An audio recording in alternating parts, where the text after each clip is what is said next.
Hello guys, welcome to my YouTube channel. आज हम पढ़ेंगे डिफरेंट अवस्थाओं के बारे में, किस मनोवैज्ञानिक ने कौन सा कथन दिया है, क्या क्या गतिविधि होती है। चलिए बिना टाइम वेस्ट किए हुए शुरू करते हैं। तो सबसे पहले हम अवस्था देखते हैं कि शैशव अवस्था। तो शैशव अवस्था, वैसे तो पियाजे के अनुसार शैशव अवस्था जो रहेगी वो जन्म से 2 वर्ष रहेगी पियाजे के अनुसार, ठीक है। लेकिन अगर ऑप्शन में आए कि शैशव अवस्था कब से कब तक है, जन्म से अगर 5 वर्ष भी लिखा हो तो भी उस पर सही टिक कर देंगे। और अगर जन्म से 5 वर्ष ना हो ऑप्शन में, और अगर ऑप्शन में जन्म से 2 वर्ष हो, तो जन्म से 2 वर्ष पे भी टिक कर देंगे, क्योंकि पियाजे ने इसको जन्म से 2 वर्ष बताया है और सामान्यतः ये जन्म से 5 वर्ष मानी गई है। ठीक है, मैंने विशेष नोट कर भी आप लोगों को यहां पर लिख दिया है कि सामान्य रूप से शैशव अवस्था जो है वो जन्म से 5 वर्ष मानी जाती है, परंतु यदि परीक्षा में जन्म से 2 वर्ष तथा जन्म से 5 वर्ष दोनों विकल्प हो तो जन्म से 2 वर्ष को सही मानना है आप लोगों को। मेरी बात होपफुली आप लोगों को समझ में आई होगी। एग्जाम पॉइंट ऑफ व्यू से मैंने आपको बहुत ही इंपॉर्टेंट टॉपिक बताया है। ये 1 नंबर में कई बार क्वेश्चन आया है और स्टूडेंट ने इसको गलत किया है, और खामियाजा ये है कि 1 नंबर से हाथ धोना पड़ता है। सिंपल क्वेश्चन है, अगर दोनों ऑप्शन है जन्म से लेके 2 वर्ष, जन्म से लेके 5 वर्ष, तो आपको सही उत्तर देना है जन्म से लेके 2 वर्ष। अगर ऑप्शन में जन्म से लेके 2 वर्ष ना हो और जन्म से लेके 5 वर्ष हो, तो आपको उत्तर लगाना है जन्म से लेकर 5 वर्ष। आगे बढ़ते हैं। शैशवावस्था जो है, इसमें विकास की गति देखते हैं। ये जन्म के बाद प्रथम सप्ताह में विकास और वृद्धि में कमी होती है। तो जो जन्म होगा बच्चे का, जन्म के जो प्रथम सप्ताह होगा, प्रथम सप्ताह में विकास और वृद्धि में क्या होगी, कमी होगी शैशव अवस्था में। लेकिन जैसे ही प्रथम सप्ताह गुजर जाता है शैशव अवस्था का, उसके बाद सबसे तीव्रतम जो विकास होगा बुद्धि का, वो हमारी शैशव अवस्था में ही होगा। तो सबसे तीव्रतम विकास किस अवस्था में होता है, बार बार क्वेश्चन पूछा गया है, तो आपको उत्तर लगाना है शैशव अवस्था में सबसे तीव्रतम विकास होता है। तीव्रतम विकास की जो दर होती है वो किस में होती है, वो शैशव अवस्था में होती है। आगे बढ़ते हैं। प्रमुख मनोवैज्ञानिक के अनुसार कथन एवं वर्गीकरण। तो एरिक एरिक्सन के अनुसार जन्म से लेकर 1.5 वर्ष की जो अवस्था है शैशव अवस्था में, उसको हम बोलते हैं विश्वास बनाम अविश्वास अवस्था। ये हम पढ़ चुके हैं, आप मेरे पिछले वीडियो देख सकते हैं, तो आपको समझ में आएगा कि एरिक्सन ने 8 अवस्थाएं कौन सी बताई है, और उसमें मैंने ट्रिक भी बताई है। तो ये जो 1.5 से 3 वर्ष की रहेगी वो स्वायत्ता बनाम शर्म की रहेगी ये अवस्था। ये एरिक एरिक्सन महोदय कहते हैं। आगे बढ़ते हैं। शैशव अवस्था को संवेदी गामक अवस्था कहते हैं हमारे जीन पियाजे जी। तो जन्म से लेकर 2 वर्ष की जो अवस्था है उसको संवेदी गामक अवस्था कहते हैं, सेंसरी मोटर स्टेज कहते हैं। कौन कहते हैं, वो हमारे जीन पियाजे महोदय कहते हैं। आगे बढ़ते हैं। थार्नडाइक जो है, जो प्रथम शैक्षणिक मनोवैज्ञानिक है जिन्होंने संयोजनवाद भी दिया है और प्रयास व त्रुटि का सिद्धांत भी दिया है, वो कहते हैं कि शैशव अवस्था में बालक अर्ध स्वप्न में रहता है। बालक कैसा रहता है, सेमी ड्रीम स्टेज में रहता है। शैशव अवस्था में जो बालक रहेगा वो अर्ध स्वप्न में रहेगा। वैलेंटाइन कहते हैं कि शैशव अवस्था को सीखने का आदर्श काल माना गया है। तो यहां पर से एक नंबर के क्वेश्चन बन सकते हैं कि किस मनोवैज्ञानिक ने अपने विचार में क्या कहा है। ठीक है, तो ऐसे पूछ सकते हैं कि शैशव अवस्था में बालक अर्ध स्वप्न में रहता है, ये कौन से मनोवैज्ञानिक ने कहा है, तो ये थार्नडाइक ने कहा है। शैशव अवस्था को सीखने का आदर्श काल माना जाता है। तो ये सब एक नंबर के क्वेश्चन है सीधे सीधे। तो शैशव अवस्था को सीखने का आदर्श काल वैलेंटाइन ने बोला है। वॉटसन ने बोला है कि इस अवस्था में सीखने की दर में तीव्रता पाई जाती है। सबसे ज्यादा इंपॉर्टेंट जॉन लुक का है। ये वाला स्टेटमेंट बहुत बार आया है सीटेट एग्जाम में कि बालक का मस्तिष्क खाली स्लेट की भांति होता है जिसे वातावरण एवं समाज द्वारा भरा जाता है। बालक का मस्तिष्क कैसा होता है, खाली स्लेट, टेबुलर आशा की भांति होता है जिसे वातावरण एवं समाज द्वारा भरा जाता है। ये किसने स्टेटमेंट दिया है, ये जॉन लोक ने बोला है। गुड इनफ कहते हैं कि बालक का विकास 3 वर्ष की अवस्था में उसके कुल मानसिक मस्तिष्क का विकास 50% हो जाता है। तो जो हमारे गुड इनफ है, मनोवैज्ञानिक है जो, वो कहते हैं कि बालक जो है उसका विकास जो होता है 3 वर्ष की अवस्था में, उसके कुल मानसिक मस्तिष्क का विकास 50% जो मस्तिष्क का विकास है वो हो जाता है, ये बोलते हैं गुड इनफ। वहीं पर आते हैं ब्रजेश। ब्रजेश ब्रजेश बोलते हैं कि 2 वर्ष की आयु तक बालक लगभग सभी संवेगों का विकास हो जाता है। बालक में 2 वर्ष की आयु तक सभी संवेगों का विकास हो जाता है। ये कौन कहता है? ब्रजेश कहते हैं। हरलोक महोदय आती हैं। तो सबसे इंपॉर्टेंट एक जॉन लोक का हो गया, एक आपका हरलोक का हो गया, ठीक है। और इसके बाद एक जीन पियाजे का हो गया, इसके बाद एक एरिक एरिक्सन का हो गया। तो ये इंपॉर्टेंट स्टेटमेंट है जो सीटेट में अक्सर पूछे जाते हैं। तो बात करें हरलोक महोदय की, तो ये कहते हैं कि ये जीवन का सबसे खतरनाक काल है। क्यों है काल? क्योंकि बालक की मृत्यु की दर सबसे अधिक होती है शैशव अवस्था में। इसको जीवन का अपीलीय काल कहते हैं। मतलब कि बच्चा जो रहता है वो दूसरों के ऊपर डिपेंड रहता है। बच्चा दूधू सूसू पोटी इन सब चीजों के लिए दूसरों पर डिपेंड होता है, इसलिए इसको अपीलीय काल बोलते हैं। तो शैशवावस्था को अपीलीय काल किसने कहा है? हरलोक महोदय ने कहा है। और इसे जीवन का खतरनाक काल किसने कहा है? तो हरलोक महोदय ने कहा है। देखते हैं शैशवावस्था की प्रमुख विशेषताएं एवं इसके उपनाम। तो शैशवावस्था को दोहराने की अवस्था बोलते हैं, एज ऑफ रिपीटेशन बोलते हैं। बालक बातों को बक्रिया को बार बार दोहराता है। जैसे कि अगर आपने कुछ बोला तो और कोई कुछ क्रिया करी तो बच्चा भी उसको देखकर सीखता है और बार बार वो क्रिया करता है, बार बार वो दोहराता है। शारीरिक व मानसिक विकास में भी तीव्रता होती है। सीखने में अत्यधिक तीव्रता पाई जाती है। जिज्ञासा में प्रबलता होती है। मतलब कि यहां पर जो बच्चा रहेगा वो बहुत क्यूरियोसिटी से भरा रहेगा। नई वस्तुओं की जानने की उसकी जो इच्छा रहेगी वो उसमें क्या रहेगी? तीव्र रहेगी। सामाजिकता का अभाव रहता है। इसमें सामाजिकता नहीं रहती। इस अवस्था में बच्चे में जो है सामाजिकता नहीं रहती, बच्चा असामाजिक होता है। मूल प्रवृत्तियों पर आधारित होता है।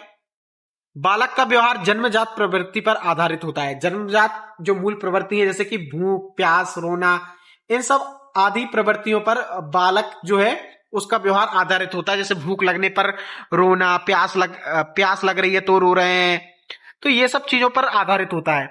इसको नामकरण की अवस्था भी कहते हैं। बालक को एक से ज्यादा उपनाम दे सकते हैं। प्यार से बच्चे को कल्लू, बबलू, सोनू, बोलू, डोलू, चंपा, चमेली, कुछ भी ऐसा नाम दे देते हैं। बक की अवस्था भी बोलते हैं या बादशाह की आयु भी इसको बोलते हैं। बालक यहां पर बकबक करता है, जिद्दी होता है और राजा की तरह व्यवहार करता है।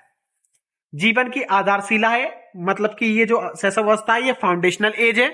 भावी जीवन का निर्माण इसी काल में प्रारंभ होता है। आगे बढ़ते हैं।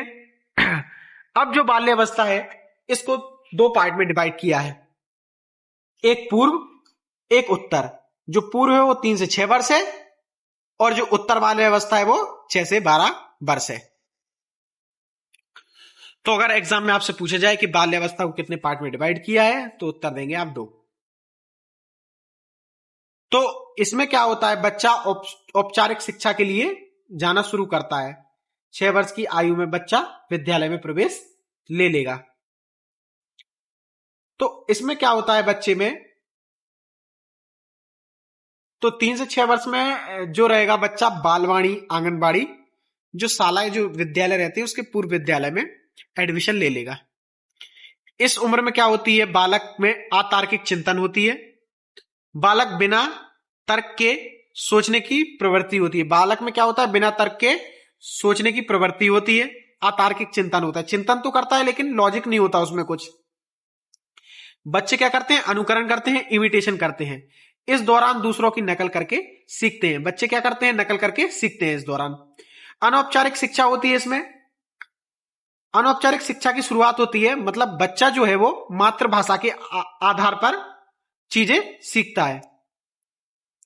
आत्म केंद्रित खेल व स्वार्थी खेल खेलता है। बच्चा जो रहेगा इस उम्र में वो स्वार्थी रहेगा और आत्म केंद्रित खेल खेलेगा। ठीक है। इसमें जीववाद भी होता है, एनिमिज्म, जिसके बारे में पियाजे ने बताया है कि बालक निर्जीव वस्तुओं में भी जीवन देखता है और इसको उन्होंने पूर्व संक्रियात्मक अवस्था में बताया कि जीववाद पूर्व संक्रियात्मक अवस्था में होता है। बालक इसमें क्या करता है, निर्जीव वस्तुओं में जीवन देखने लगता है। उदाहरण के लिए छोटे गुड़िया गुड्डी को खाना खिलाना, पानी पिलाना इसमें बच्चा करता है, इसको ही जीववाद बोलते हैं। मतलब निर्जीव चीजों को सजीव मानकर एक प्रकार से काम करता है। स्कूल हेतु पूर्व तैयारी एक प्रकार से मान सकते हैं आप। बालक को विद्यालय के लिए तैयार किया जाता है। जिज्ञासा अधिक होती है परंतु चिंतन में क्रमबद्धता नहीं होती। उत्तर बाह्य अवस्था 6 से 12 वर्ष होती है। इसका उपनाम विद्यालय की अवस्था, खेल की अवस्था या टोली या समूह की अवस्था भी इसको बोलते हैं। नियम सिद्धांतों व समयबद्धता के आधार पर शिक्षण ग्रहण करता है बच्चा। यहां पर औपचारिक शिक्षा लेगा बच्चा। सामाजिक नियमों का पालन होगा। बालक समाज के नियमों से सीखता है और उनका पालन भी करता है। स्ट्रिंग के अनुसार 10 वर्ष का बालक ऐसा कोई खेल नहीं बचा है जिसे वह खेला ना हो। अगर आपसे एग्जाम में पूछा जाए कि ऐसा किसने स्टेटमेंट दिया है कि 10 वर्ष का बालक ऐसा कोई भी खेल नहीं बचा जिसे वह खेला ना हो, तो ये स्ट्रिंग महोदय ने कहा है। समूह टोली की अवस्था, तो उत्तर बाल्य अवस्था को समूह या टोली की अवस्था कहते हैं। बालक अपने समवयस्क समूह में रहना पसंद करता है। उत्तर बाल्य अवस्था के कुछ प्रमुख विचार। कार्ल ब्रूस ने इसे जीवन का एक अनूठा काल कहा है क्योंकि बच्चों की रुचियां व व्यवहार को समझना आसान नहीं होता। तो किसने उत्तर बाल्य अवस्था को जीवन का अनूठा काल कहा है जिसमें बच्चों का रुचियों और व्यवहार को समझना आसान नहीं होता? तो कार्ल एवं ब्रूस ने कहा है। कुप्पुस्वामी ने बाल्यावस्था में अनेक अनोखे परिवर्तन होते हैं ऐसा बोला है, इसलिए इन्होंने इसे चातुर्य अवस्था बोला है। तो उत्तर बाल्यावस्था को चातुर्य अवस्था किसने बोला है? तो कुप्पुस्वामी ने बोला है। इसे डर्टी स्टेज या गंदी आयु बोलते हैं। बालक जो रहेगा बेढंगा, लापरवाह एवं गंदा रहता है। बेयर, जोन्स एंड सिम्पसन के अनुसार सामाजिक मूल्यों व नियमों को बच्चा काफी हद तक धारण कर लेता है। किस मनोवैज्ञानिक के हिसाब से सामाजिक मूल्यों व नियमों को काफी हद तक बालक उत्तर बाल्यावस्था में धारण कर लेता है? तो ब्लेयर और जॉन सिम्पसन के अनुसार सामाजिक मूल्यों व नियमों को बच्चा काफी हद तक धारण कर लेता है। आगे बढ़ते हैं। इसे संचयी काल कहते हैं। बालक खेल सामग्री व वस्त्र को एकत्रित करता है। मतलब कि यहां पर बच्चा चीजों को इकट्ठा करता है, जिसको हम क्या बोलते हैं? संचयी काल बोलते हैं। तो उत्तर बाह्य अवस्था जो रहेगी वो संचयी काल होती है। बालक सामग्रियों को, चीजों को व्यवस्थित रखकर एकत्रित करने लगता है। रॉस के अनुसार इसे मिथ्या परिपक्वता अवस्था कहते हैं। वेरी वेरी इंपॉर्टेंट स्टेटमेंट है ये। सीटेट एग्जाम में कई बार आया है कि उत्तर बाल्य अवस्था को मिथ्या परिपक्वता की अवस्था किसने कहा है? तो उत्तर बाल्य अवस्था को मिथ्या परिपक्वता की अवस्था रॉस ने कहा है। और ये मिथ्या अवस्था, परिपक्वता अवस्था होती क्या है? इसका मतलब यह है कि बच्चा अपने आप को मैच्योर, मतलब कि परिपक्व समझता है, बट एक्चुअली में होता नहीं है। वो ऐसा दिखाने की कोशिश करेगा कि मैं परिपक्व हो गया हूं, बट वो परिपक्व नहीं है। ये भी बहुत इंपॉर्टेंट है, कई बार सीटेट के एग्जाम में पूछा है कि किलपैट्रिक महोदय इसको बोलते हैं प्रतिद्वंद्वात्मक सामाजिकरण की अवस्था। तो किस मनोविज्ञान ने उत्तर बाल्य अवस्था को प्रतिद्वंद्वात्मक सामाजिकरण की अवस्था कहा है? तो किलपैट्रिक महोदय ने उत्तर बाल्य अवस्था को प्रतिद्वंद्वात्मक सामाजिकरण की अवस्था कहा है। बालकों में आपस में स्पर्धा होती है। प्रतिद्वंद्वात्मक अवस्था मतलब कि बालक में आपस में कंपटीशन रहेगा फर्स्ट आने का, है ना, कोई भी सवाल को पहले हल करने का। फ्राइड के अनुसार इसे जीवन का निर्माणकारी काल कहते हैं। निरुद्देश भटकने की अवस्था कहते हैं। मतलब कि बिना किसी उद्देश्य के यहां पर बालक भटकता है तथा इसमें एक्टिवनेस बहुत रहती है, स्फूर्ति की अवस्था होती है। तो निर्माणकाली काल फ्राइड महोदय ने कहा है। समलैंगिक गुण भी होते हैं इसमें, इस अवस्था में। लड़का लड़के की तरफ तथा लड़की लड़की की तरफ आकर्षित होती है। यह भी हमारे फ्राइड महोदय ने बताया है। अब जो हमारी आखिरी अवस्था जो इसमें हम पढ़ेंगे वो है किशोर अवस्था, जो 12-13 वर्ष से लेकर 18-19 वर्ष तक चलती है। इसमें आपको स्टैनली हॉल का नाम बहुत महत्वपूर्ण तरीके से याद रखना है, क्योंकि किशोर अवस्था के जनक स्टैनली हॉल को माना गया है, जिनकी किताब है Adolescence. Very very important question, CTET में कई बार पूछा गया है। कि किशोर अवस्था के जनक किसको माना गया है और सबसे ज्यादा योगदान किसका है, तो स्टैनली हॉल महोदय का है। तो स्टैनली हॉल किशोर अवस्था को आकस्मिक विकास का सिद्धांत कहते हैं, मतलब कि रैपिड ग्रोथ का प्रिंसिपल बताते हैं। जो किशोर अवस्था है उसमें विकास क्रमिक ना होकर अकस्मात होता है। जो विकास होता है किशोर अवस्था में वो कैसा होता है, विकास क्रमिक ना होकर अकस्मात होता है। ठीक है, अगर आपसे पूछे किशोर अवस्था में आकस्मिक विकास का सिद्धांत किसने दिया, तो स्टैनली हॉल ने दिया। किशोर अवस्था के जनक कौन है, तो स्टैनली हॉल किशोर अवस्था के जनक हैं। विशेष कथन जो इनके द्वारा दिया गया है कि किशोर अवस्था दबाव व तूफान का काल है, बालक अपने अस्तित्व एवं समाज की मान्यताओं के बीच यहां पर संघर्ष करता है। किशोर अवस्था उफान का काल है तथा द्वंद्व की अवस्था होती है। किशोर वैचारिक द्वंद्व में उलझा रहता है। उदाहरण, द्वंद्व का मतलब कि जब बच्चे बड़े होते हैं तो सोचते हैं कि यार मैथ लें या साइंस लें, किस फील्ड में जाएं, क्या करें क्या ना करें, तो निर्णय लेने में हिचकिचाहट होती है, द्वंद्व में फंसे रहते हैं बच्चे। अन्य विचार एवं सिद्धांत, तो थॉर्नडाइक एवं हॉलिंगबर्थ ने किशोर अवस्था में विकास पूर्व की भांति क्रमिक रूप से होता है। तो इनका मानना है, थॉर्नडाइक और हॉलिंगबर्थ का मानना है कि किशोर अवस्था में भी विकास जो होता है पूर्व की भांति क्रमिक रूप में होता है।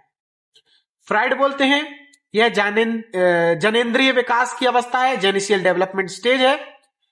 लिंग अंगों का पूर्ण विकास होता है तथा विपरीत लिंग के प्रति आकर्षक प्रारंभ होता है, आकर्षण प्रारंभ होगा।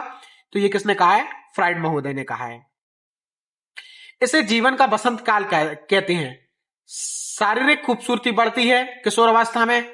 प्रकृति की भांति किशोर किशोरिकाओं के यौवन का श्रृंगार होता है। जिस प्रकार आपको सावन में देखने को हरियाली मिलती है, वैसे ही जो हरियाली देखने को मिलेगी आपको लड़का या लड़की में एक डेवलपमेंट होगा, उनमें सुंदरता बढ़ेगी। तो इसको जीवन का बसंत काल कहते हैं किशोर अवस्था को। किलपैट्रिक महोदय बोलते हैं कि किशोर अवस्था को जीवन का सबसे कठिन काल माना गया है। ऑब्वियसली बात है, सबसे ज्यादा द्वंद्व, सबसे ज्यादा हार्मोनल चेंज, इन सब चीजों की वजह से इसको सबसे कठिन काल माना गया है। जीन पियाजे इसको अमूर्त संक्रियात्मक अवस्था एवं हाइपोथेसिस मतलब की परिकल्पना की अवस्था कहते हैं। वैलेंटाइन डे इसे अपराध प्रवृत्ति के विकास का नाजुक काल मानते हैं।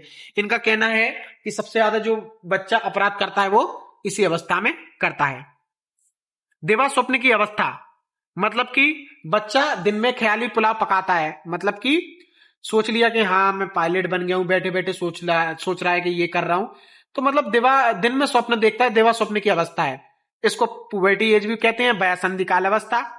बाल्यावस्था एवं युवावस्था के मध्य की जो अवस्था होती है जिसमें रीढ़ की हड्डी का पुनः विकास होता है उसको हम प्यूबर्टी स्टेज बोलते हैं। एरिक्सन ने इसको स्व पहचान बना पहचान भ्रम की अवस्था कहा है।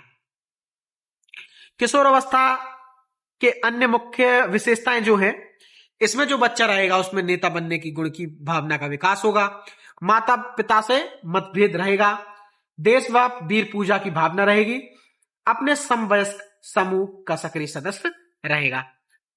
तो आज के लिए इतना ही, मिलते हैं नेक्स्ट वीडियो में। होपफुली आप लोगों को मेरा ये वीडियो पसंद आए, तो प्लीज चैनल को लाइक शेयर सब्सक्राइब कीजिए। थैंक यू गाइस, मिलते हैं नेक्स्ट वीडियो में।